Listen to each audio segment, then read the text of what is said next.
Lektion 1. Warum bist du gestern Abend nicht auf die Party gegangen?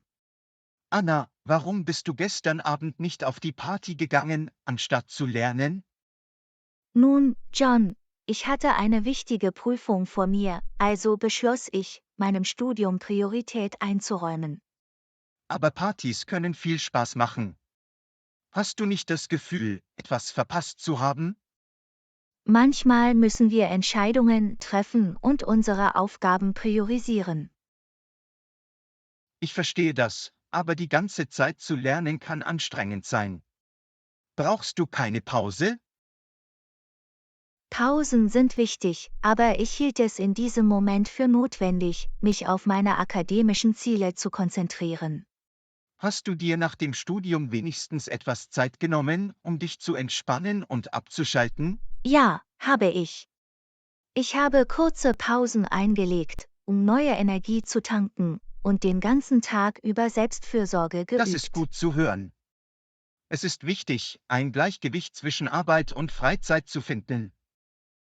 Ich stimme zu, John. Das richtige Gleichgewicht zu finden ist der Schlüssel zur Aufrechterhaltung des allgemeinen Wohlbefindens. Haben Sie es geschafft, mit Ihrem Studium voranzukommen? Ja, ich habe gute Fortschritte gemacht und war selbstbewusster, was die bevorstehende Prüfung anging. Das ist großartig. Manchmal ist es wichtig, unseren langfristigen Zielen Vorrang vor kurzfristigem Vergnügen einzuräumen. Genau, John. Sofortige Befriedigung zu opfern, kann in Zukunft zu größeren Belohnungen führen. Ich bewundere dein Engagement und deine Disziplin, Anna. Nicht jeder kann solche Entscheidungen treffen. Danke, John. Es ist nicht immer einfach, aber ich glaube an den Wert harter Arbeit und Ausdauer. Ich bin mir sicher, dass sich Ihre Bemühungen auszahlen werden und Sie Ihre akademischen Ziele erreichen werden. Ich hoffe es, John. Ich gebe mein Bestes, um konzentriert und motiviert zu bleiben. Denken Sie daran, Pausen einzulegen und unterwegs auch Spaß zu haben. Absolut, John. Ich werde dafür sorgen, ein gesundes Gleichgewicht zwischen Arbeit und Vergnügen zu finden. Das ist der Geist, Anna. Mach weiter so und vergiss nicht, auf dich aufzupassen.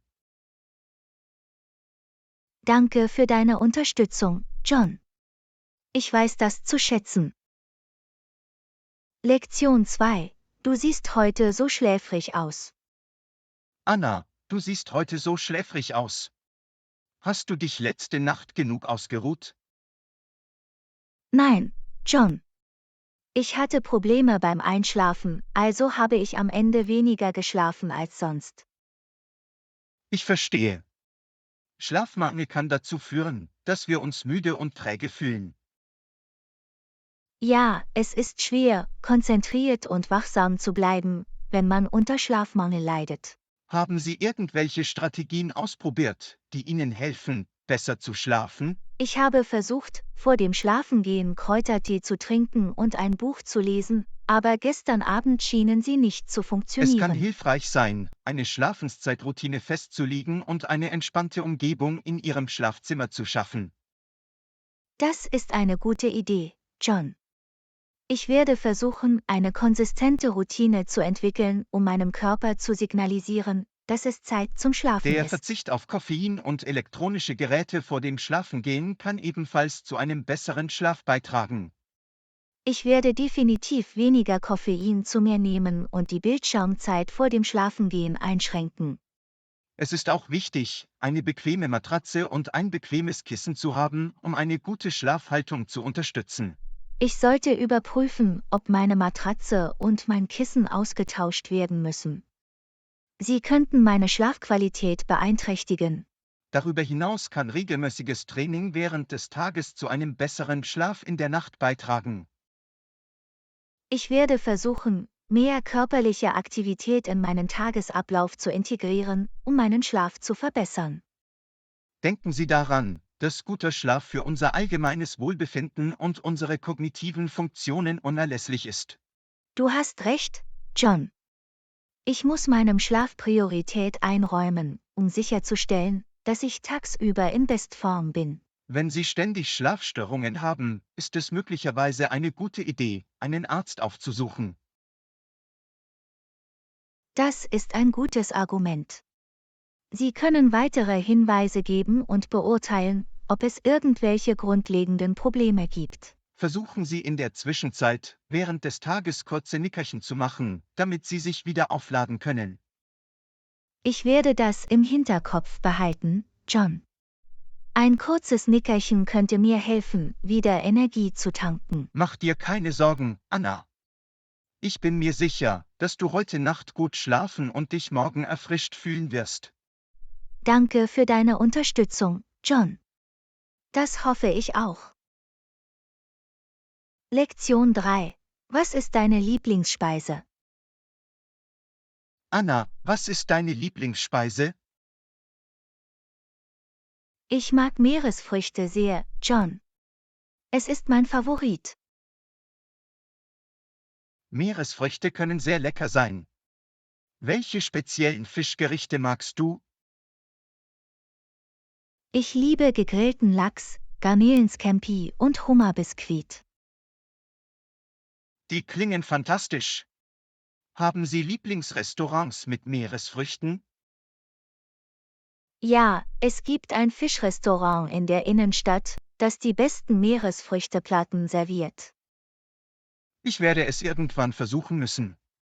Was magst du am meisten an Meeresfrüchten? Ich liebe die frischen Aromen und die Vielfalt der Texturen in Fischgerichten. Gibt es gesundheitliche Vorteile beim Verzehr von Meeresfrüchten? Ja, Meeresfrüchte sind eine großartige Quelle für Omega-3-Fettsäuren, die gut für die Herzgesundheit sind. Das ist gut zu wissen. Es ist immer ein Bonus, wenn etwas, das dir Spaß macht, auch gut für dich ist. Definitiv. Außerdem können Meeresfrüchte im Vergleich zu anderen Fleischsorten eine leichtere und gesündere Option sein. Haben Sie schon einmal exotische Fischgerichte probiert? Ich habe Sushi mit rohem Fisch probiert, was für mich ein einzigartiges Erlebnis war. Sushi ist köstlich. Es ist toll, dass du offen dafür bist, neue Dinge auszuprobieren. Die Erkundung verschiedener Geschmacksrichtungen und Küchen ist eine der Freuden eines Feinschmeckers. Haben Sie Lieblingsrezepte mit Meeresfrüchten, die Sie gerne zu Hause kochen?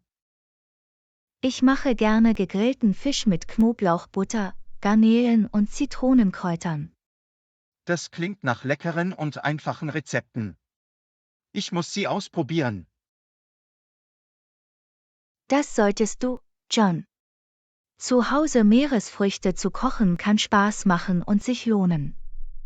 Gibt es Fischgerichte, die Sie noch nicht probiert haben, die Sie aber gerne probieren würden?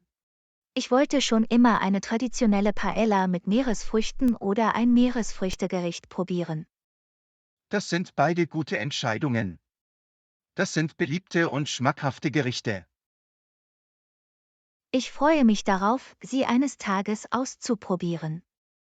Meeresfrüchte machen mich immer glücklich.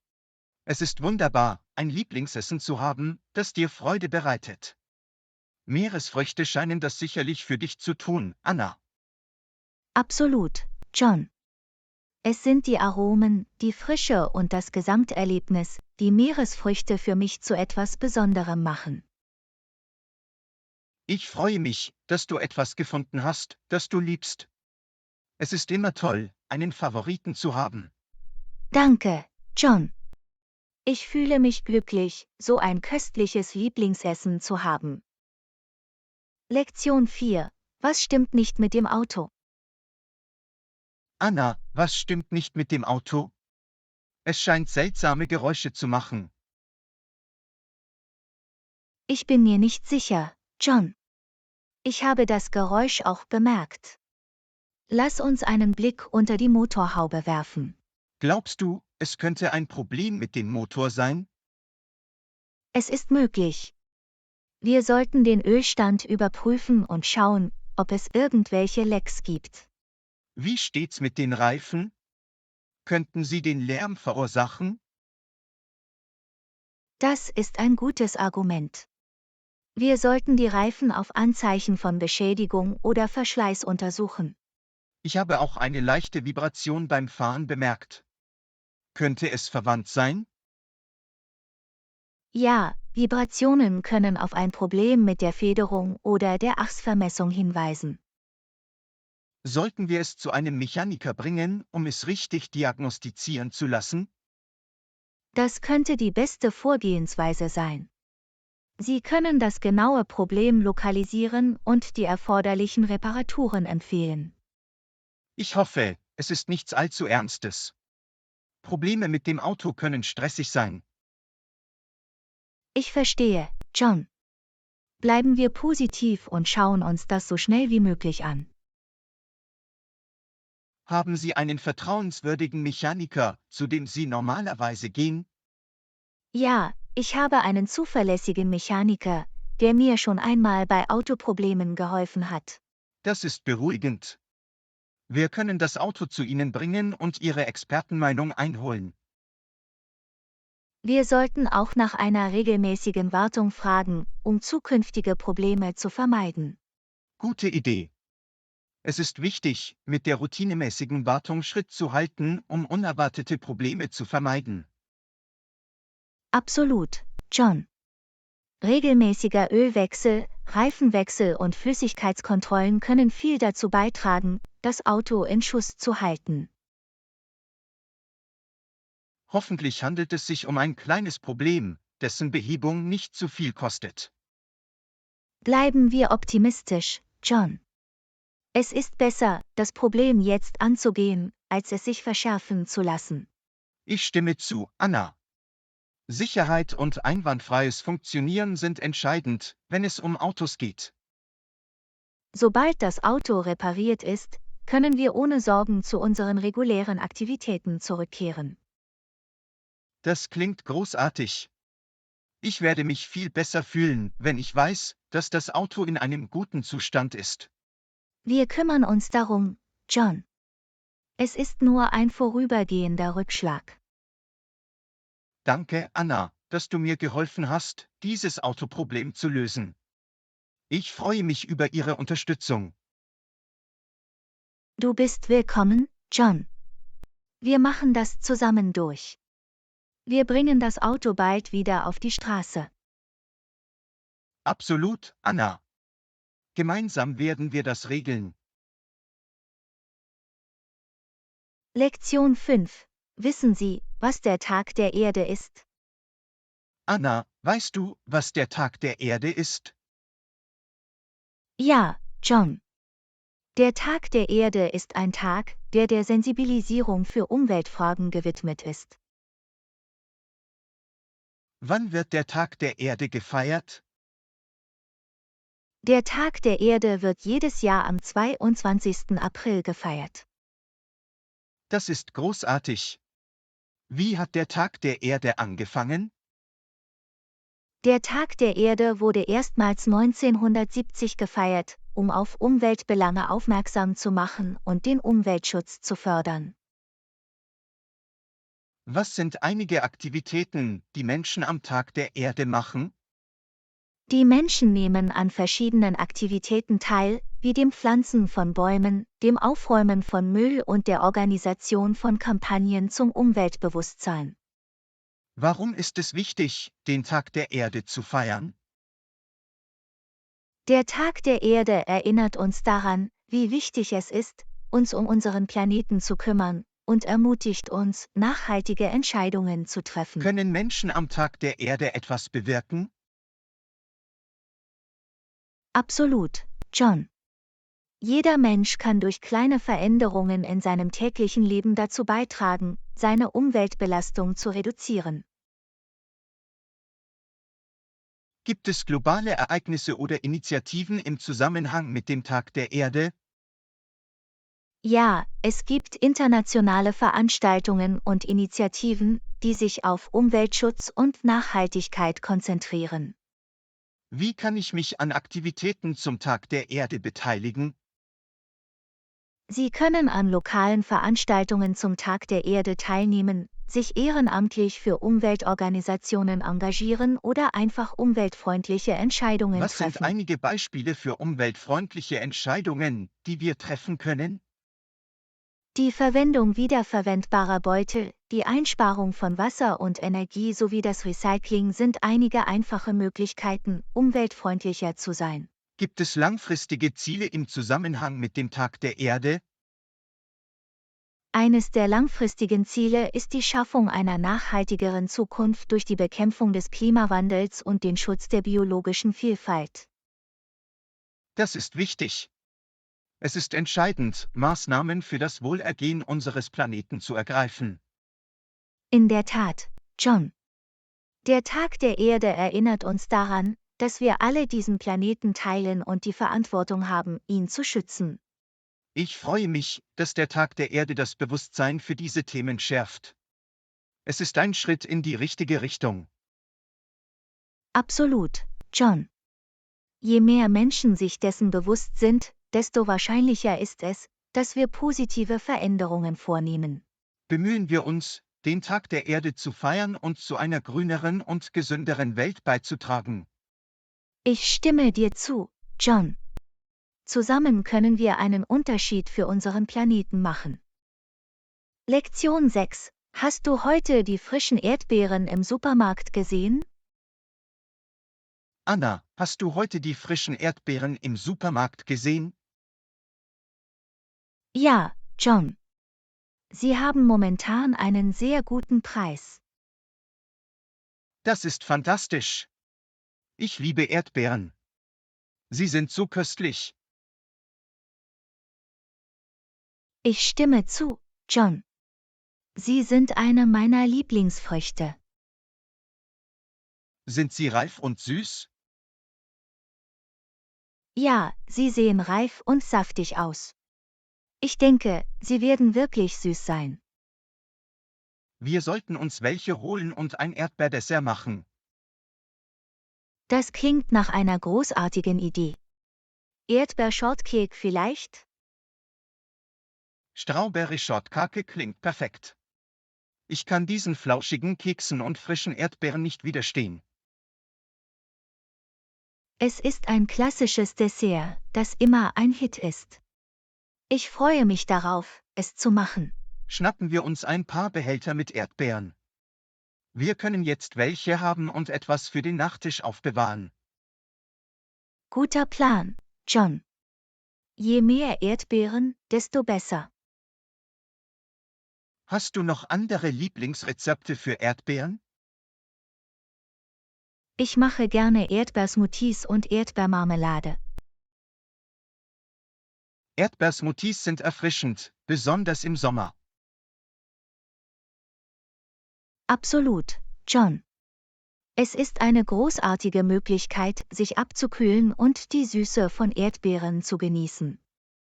Und hausgemachte Erdbeermarmelade eignet sich perfekt zum Bestreichen auf Toast oder Scones. Es ist ein köstlicher Leckerbissen zum Frühstück oder Nachmittagstee. Ich freue mich darauf, all diese Erdbeerrezepte auszuprobieren. Ich auch, John.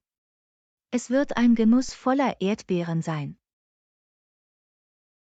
Gehen wir in den Supermarkt und holen uns die frischen Erdbeeren, bevor sie ausgehen. Ja, lassen wir uns dieses tolle Angebot nicht entgehen. Erdbeeren sind zu gut, um zu widerstehen. Ich freue mich, dass wir diese Gelegenheit erkannt haben. Es ist, als würde man einen Schatz finden. In der Tat, John. Es ist immer aufregend, gute Angebote für unsere Lieblingsspeisen zu entdecken. Wir werden das Beste aus diesen Erdbeeren machen und jeden Bissen genießen. Absolut, John. Lassen Sie uns die Süße dieses Saison allen Leckerbissens genießen. Danke, dass du mich über die Erdbeeren informiert hast, Anna. Du bist der Beste. Du bist willkommen, John.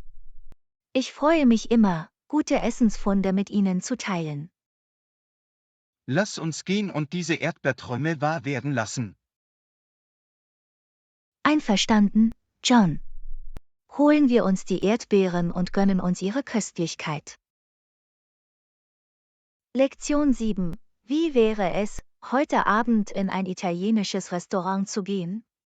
Anna, wie wäre es, heute Abend in ein italienisches Restaurant zu gehen?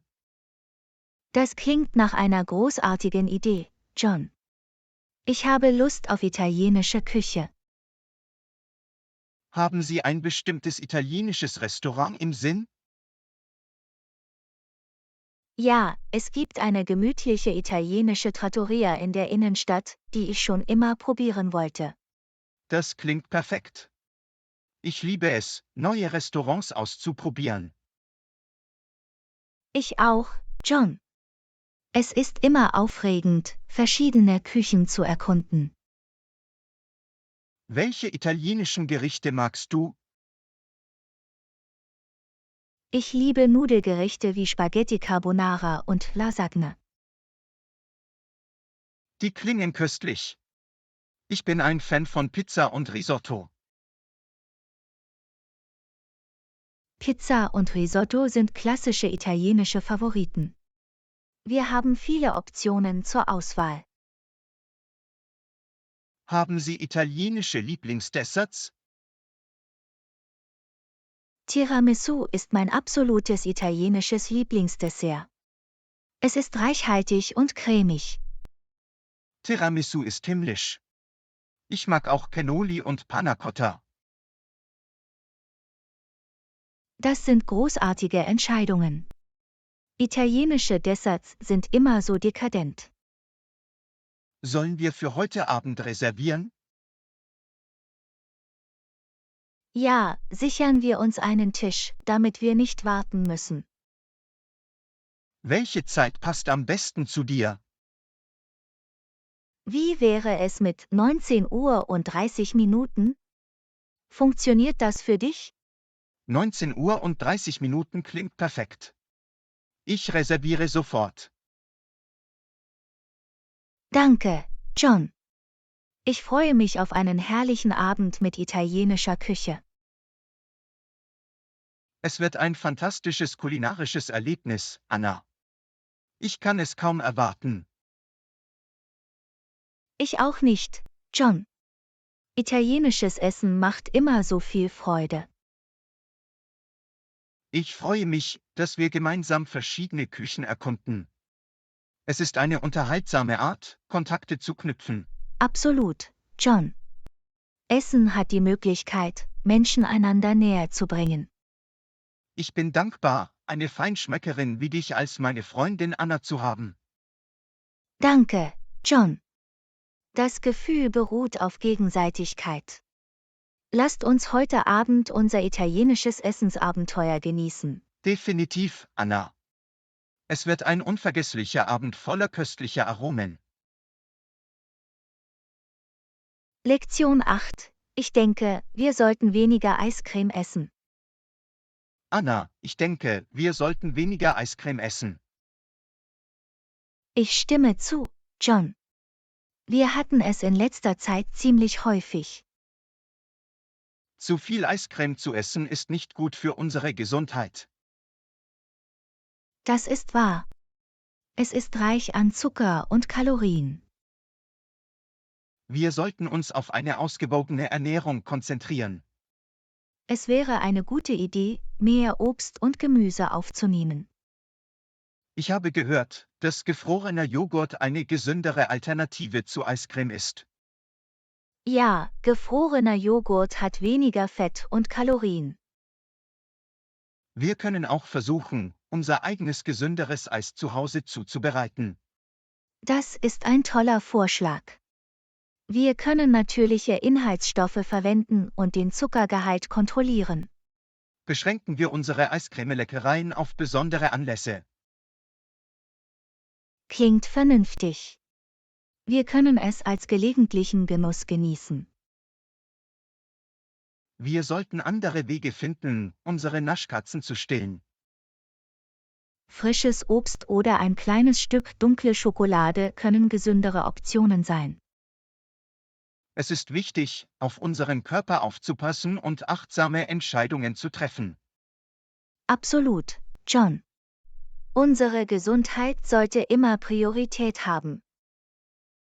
Unterstützen wir uns gegenseitig dabei, gesünder zu essen. Ich stimme dir zu, John. Wir können uns gegenseitig ermutigen, bessere Entscheidungen zu treffen. Wir werden uns besser fühlen und mehr Energie haben, wenn wir weniger Eiscreme essen. Ich stimme zu, John. Es lohnt sich, die Änderung für unser Wohlbefinden vorzunehmen. Danke, Anna, dass du mein Partner bist, um gesündere Entscheidungen zu treffen. Du bist willkommen, John. Zusammen können wir einen gesünderen Lebensstil führen. Lektion 9. Ich muss heute zur Bank. Anna, ich muss heute zur Bank gehen. Was musst du in der Bank machen, John?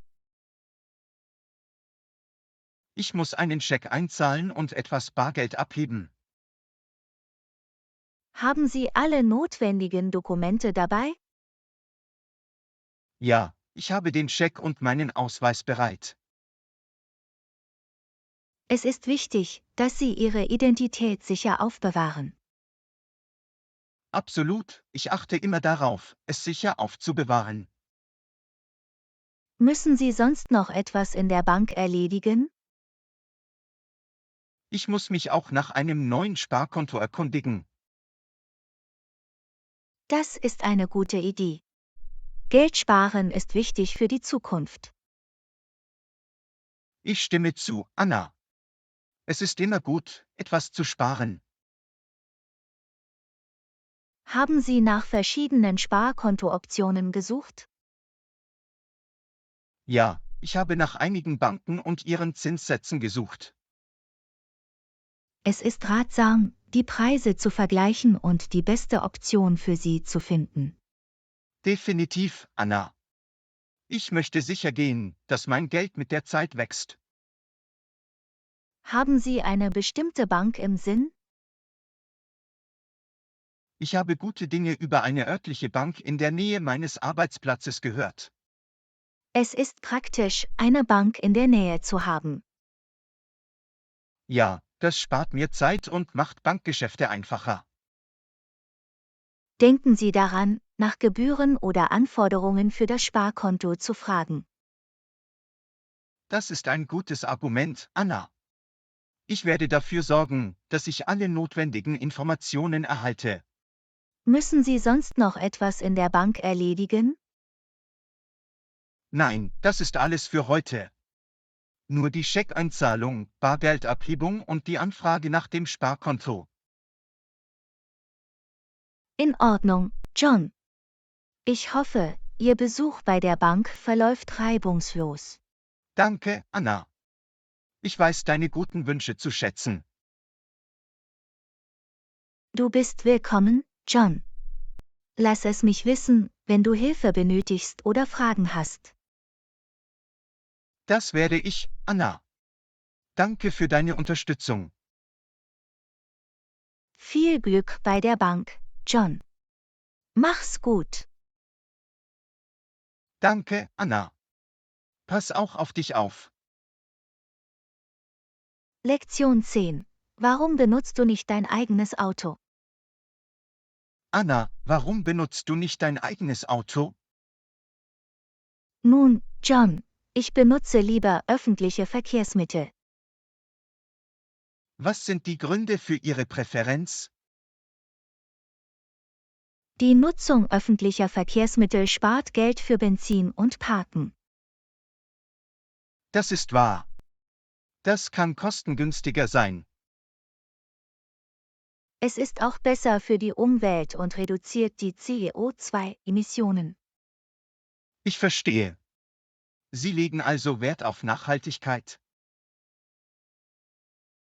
Ja, ich glaube daran, meinen CO2-Fußabdruck zu minimieren. Finden Sie öffentliche Verkehrsmittel bequem? Ja, es ist praktisch für mich. Ich muss mir keine Gedanken über den Verkehr oder die Parkplatzsuche machen. Das ist ein gutes Argument. Es kann stressig sein, im Verkehr zu fahren. Öffentliche Verkehrsmittel ermöglichen es mir auch, mich während des Pendelns zu entspannen oder andere Aufgaben zu erledigen. Ich kann den Reiz verstehen. Es ist produktiv und zeiteffizient. Genau. Es gibt mir die Möglichkeit zu lesen, Musik zu hören oder meine Arbeit nachzuholen. Gibt es irgendwelche Nachteile bei der Nutzung öffentlicher Verkehrsmittel? Manchmal kann es während der Hauptverkehrszeit zu Verzögerungen oder Überbelegung kommen. Ich kann mir vorstellen, dass das frustrierend sein kann. Es kann sein, aber insgesamt überwiegen die Vorteile für mich die Nachteile. Haben Sie jemals darüber nachgedacht, ein Auto für bestimmte Situationen zu haben? Ja, für bestimmte Situationen wie längere Reisen oder das Tragen schwerer Gegenstände kann ein Auto nützlich sein. Sie verlassen sich also für den Großteil Ihres täglichen Bedarfs auf andere Transportmöglichkeiten. Das ist richtig. Öffentliche Verkehrsmittel und andere Alternativen erfüllen meine Bedürfnisse gut. Es ist großartig, dass Sie einen Transportansatz gefunden haben, der für Sie funktioniert. Danke, John. Es geht darum herauszufinden, was zu Ihrem Lebensstil und Ihren Werten passt. Ich bewundere Ihr Engagement für Nachhaltigkeit und Praktikabilität. Danke, John. Es ist mir wichtig, Entscheidungen zu treffen, die meinen Werten entsprechen. Ich werde das berücksichtigen, wenn ich über meine eigenen Transportmöglichkeiten nachdenke. Finde einfach heraus, was für dich am besten funktioniert, John. Jeder hat unterschiedliche Bedürfnisse und Vorlieben. Ich schätze deine Perspektive, Anna. Es gibt mir etwas zum Nachdenken. Du bist willkommen, John. Wenn Sie Fragen haben oder weitere Informationen benötigen, können Sie diese gerne stellen. Das werde ich, Anna. Danke für das aufschlussreiche Gespräch. Du bist willkommen, John. Es war mir eine Freude. Lektion 11. Bist du ein Tee- oder Kaffeeliebhaber?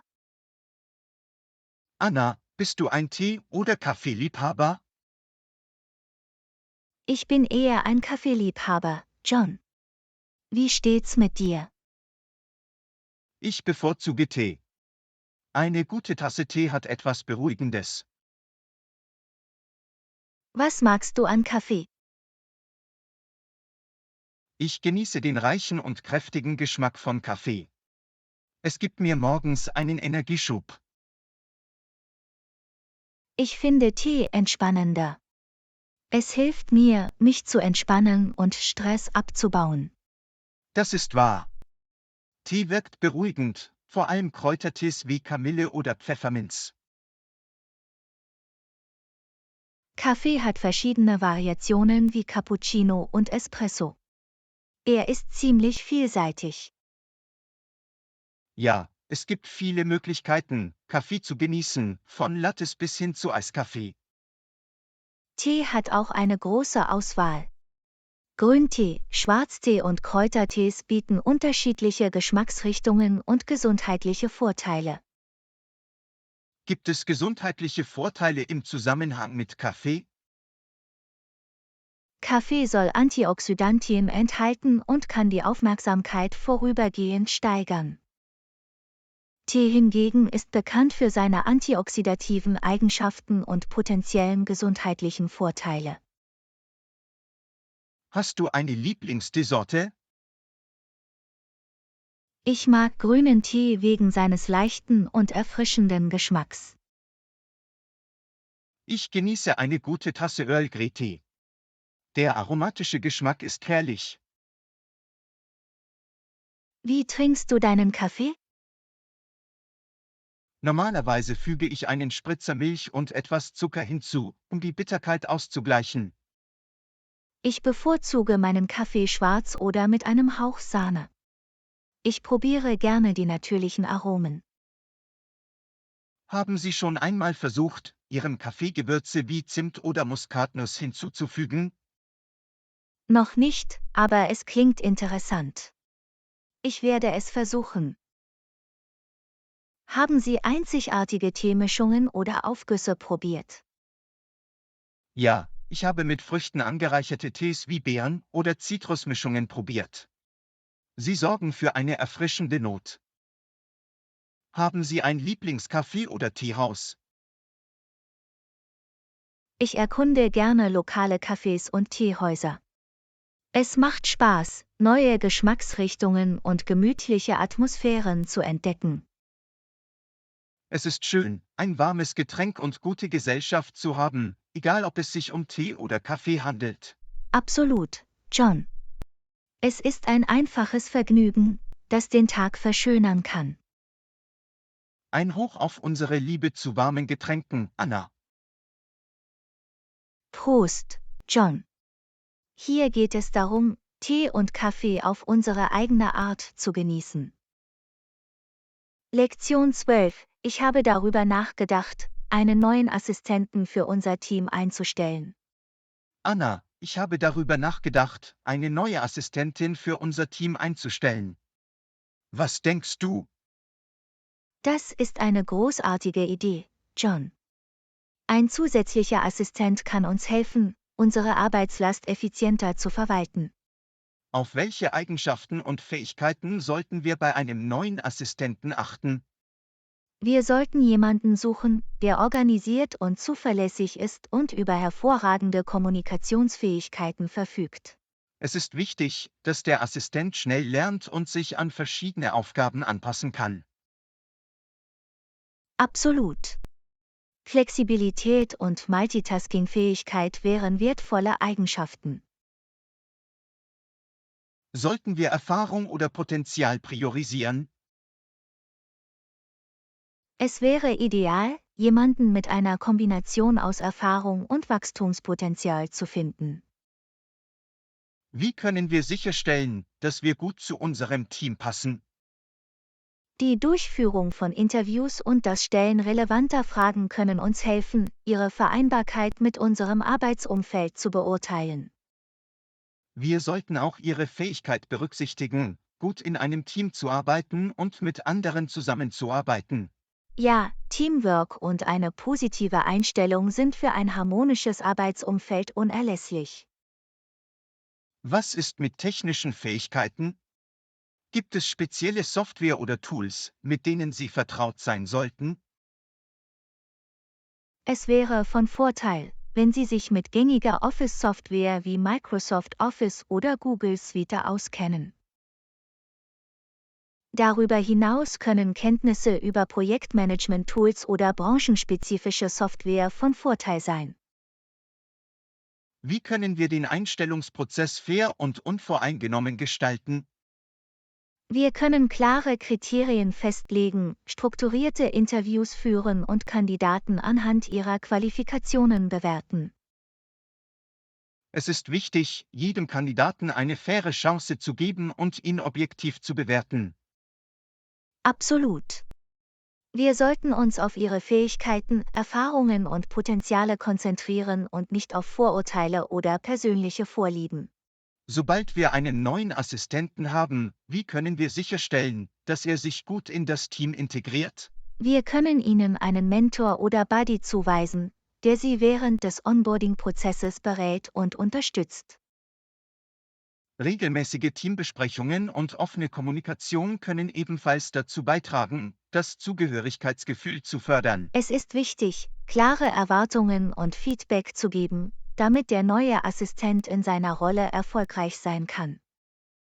Wir sollten ein einladendes und integratives Umfeld schaffen, in dem sich jeder geschätzt und unterstützt fühlt. Definitiv, John. Eine positive Arbeitskultur ist sowohl für das Team als auch für den neuen Assistenten von Vorteil. Lassen Sie uns mit dem Einstellungsprozess beginnen und die perfekte Assistentin für unser Team finden, Anna. Klingt nach einem Plan, John. Ich freue mich, bald ein neues Mitglied in unserem Team begrüßen zu dürfen. Lektion 13. Hast du schon einmal Baseball gespielt? Anna, hast du schon einmal Baseball gespielt? Ja, John. Ich habe Baseball gespielt, als ich jünger war. Das ist großartig. Welche Position hast du gespielt? Ich habe hauptsächlich als Outfielder gespielt. Was gefällt dir am meisten daran, Baseball zu spielen? Ich liebe die Teamarbeit und den Nervenkitzel, den Ball zu treffen. Hast du irgendwelche Tipps, wie du deine Schlagfertigkeiten verbessern kannst? Üben Sie regelmäßig Ihren Schwung und konzentrieren Sie sich auf die Hand-Auge-Koordination. Wie wäre es mit Fielding? Irgendwelche Ratschläge, um ein besserer Feldspieler zu werden? Arbeite an deiner Beweglichkeit und übe genaues Fangen und Werfen. Gibt es spezielle Regeln im Baseball, die schwer zu verstehen sein können? Die Infield-Fly-Regel und die Bike-Regel können etwas verwirrend sein. Es ist wichtig, dass Sie sich mit ihnen vertraut machen. Was ist deine liebste Baseball-Erinnerung? Ein Meisterschaftsspiel mit meiner Mannschaft zu gewinnen, ist definitiv eine schöne Erinnerung. Das muss ein aufregender Moment gewesen sein. Warst du bei professionellen Baseballspielen? Ja, ich war bei ein paar Spielen der Major League Baseball. Die Atmosphäre ist elektrisierend. Ich wollte schon immer ein Live-Baseballspiel besuchen. Es muss ein fantastisches Erlebnis sein. Es macht viel Spaß, John. Die Energie der Zuschauer und der Nervenkitzel des Spiels sind unvergesslich. Gibt es berühmte Baseballspieler, die du bewunderst? Ich bewundere Spieler wie Babe Ruth und Jackie Robinson für ihren Einfluss auf den Sport. Hast du eine Lieblings-Baseballmannschaft? Ich war schon immer ein Fan der New York Yankees.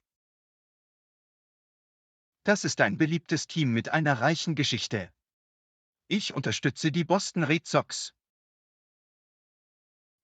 Die Yankees und die Red Sox haben eine ziemliche Rivalität. Das macht die Spiele noch aufregender. In der Tat ist die Rivalität zwischen den Yankees und den Red Sox im Baseball legendär. Hast du schon einmal an einem Baseballturnier teilgenommen? Ja, ich habe an lokalen Baseballturnieren teilgenommen. Sie sind eine großartige Möglichkeit, Fähigkeiten unter Beweis zu stellen und an Wettkämpfen teilzunehmen. Turniere können intensiv sein, bieten aber auch wertvolle Lernerfahrungen. Absolut. Es ist eine Gelegenheit, sich selbst herauszufordern und als Spieler zu wachsen. Lass uns irgendwann ein freundliches Baseballspiel mit unseren Freunden organisieren, John. Das klingt nach einer fantastischen Idee, Anna. Das wird eine lustige Art sein, den Sport gemeinsam zu genießen. Ich freue mich darauf, John. Lass uns einen unvergesslichen Baseballtag planen. Lektion 14. Hattest du jemals Angst vor Haien? Anna, hattest du jemals Angst vor Haien? Ja, John. Haie können einschüchternde Kreaturen sein. Was macht dir an Haien am meisten Angst? Ihre scharfen Zähne und ihre starke Präsenz im Wasser können ziemlich beunruhigend sein. Hast du schon einmal einen Hai aus der Nähe gesehen? Zum Glück habe ich sie nur in Aquarien oder im Fernsehen gesehen. Denken Sie, dass Haie genauso gefährlich sind, wie sie in Filmen dargestellt werden? Nicht alle Haie sind gefährlich. Die meisten Arten stellen keine Bedrohung für Menschen dar. Das ist wahr. Haie spielen eine wichtige Rolle bei der Aufrechterhaltung des Gleichgewichts der Meeresökosysteme.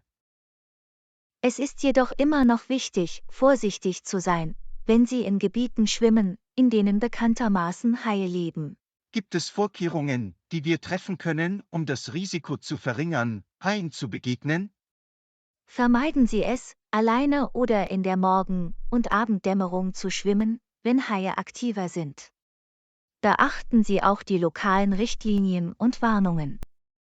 Was sollten wir tun, wenn wir einem Hai von Angesicht zu Angesicht begegnen?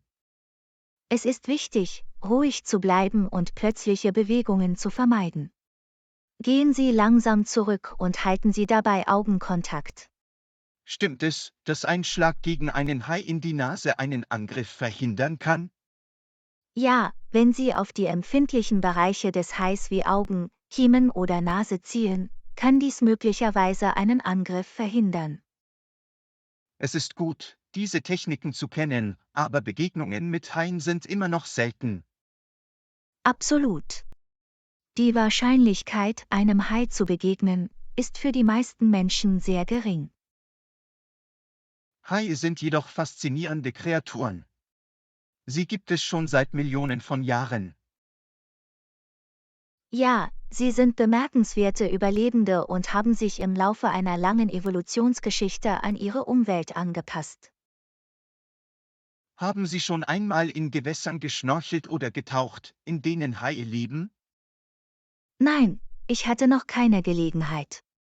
Aber viele Menschen tun das und haben tolle Erfahrungen mit Haien gemacht. Es kann ein unglaubliches Erlebnis sein, Haie in ihrem natürlichen Lebensraum zu beobachten. Auf jeden Fall, solange es verantwortungsbewusst und unter Anleitung von erfahrenen Fachleuten durchgeführt wird. Mehr über Haie und ihr Verhalten zu erfahren, kann dazu beitragen, die mit ihnen verbundene Angst etwas zu lindern. Wissen und Verständnis können uns auf jeden Fall helfen, diese großartigen Kreaturen zu schätzen und zu respektieren. Denken wir daran, dass Haie eine wichtige Rolle im Meer spielen und dass sie nicht darauf aus sind, Menschen anzugreifen. Ja, John. Es ist wichtig, mit Haien zu koexistieren und ihre Lebensräume für die allgemeine Gesundheit unserer Ozeane zu schützen. Danke, dass du deine Gedanken zu Haien geteilt hast, Anna. Es war ein interessantes Gespräch. Du bist willkommen, John. Es ist immer toll, faszinierende Themen wie dieses mit dir zu besprechen. Lektion 15. Ich hatte in der Highschool einen Lehrer, den ich so sehr bewunderte. Anna, ich hatte in der Highschool eine Lehrerin, die ich sehr bewunderte. Das ist wunderbar, John. Was hat diesen Lehrer für dich so besonders gemacht? Sie unterrichtete unglaublich leidenschaftlich gern und kümmerte sich aufrichtig um den Erfolg ihrer Schüler. Es ist toll, einen Lehrer zu haben, der sich für seine Arbeit begeistert. Welches Fach hat sie unterrichtet? Sie unterrichtete englische Literatur und sorgte dafür, dass jeder Kurs spannend und inspirierend war. Hatte sie irgendwelche einzigartigen Unterrichtsmethoden, die dir aufgefallen sind? Ja, sie ermutigte zu Diskussionen im Unterricht und brachte uns dazu, kritisch über die Texte nachzudenken, die wir studierten. Das klingt nach einem großartigen Ansatz, um aktives Lernen und tieferes Verständnis zu fördern. Das war es auf jeden Fall. Sie ermutigte uns auch, unsere Meinung zu äußern, und unterstützte unsere Individualität. Es ist wichtig, dass Lehrer einen sicheren und inklusiven Raum schaffen, in dem sich die Schüler ausdrücken können. Absolut. Sie schuf ein positives und unterstützendes Unterrichtsumfeld. Hatte sie irgendwelche unvergesslichen Aktivitäten oder Projekte, die dir Spaß gemacht haben? Wir hatten ein Projekt, bei dem wir unsere eigenen Kurzgeschichten schreiben mussten. Es hat viel Spaß gemacht und uns erlaubt, kreativ zu sein. Das klingt nach einem fantastischen Projekt. Es hilft, Schreibfähigkeiten und Vorstellungskraft zu entwickeln. Ja, sie glaubte daran, unsere Kreativität zu fördern und uns zu helfen, unsere eigene Stimme zu finden. Hatte dieser Lehrer einen nachhaltigen Einfluss auf Ihre akademische Reise? Definitiv. Ihre Begeisterung für Literatur inspirierte mich, sie im College weiter zu verfolgen. Es ist erstaunlich, wie ein großartiger Lehrer unsere Interessen und zukünftigen Wege gestalten kann.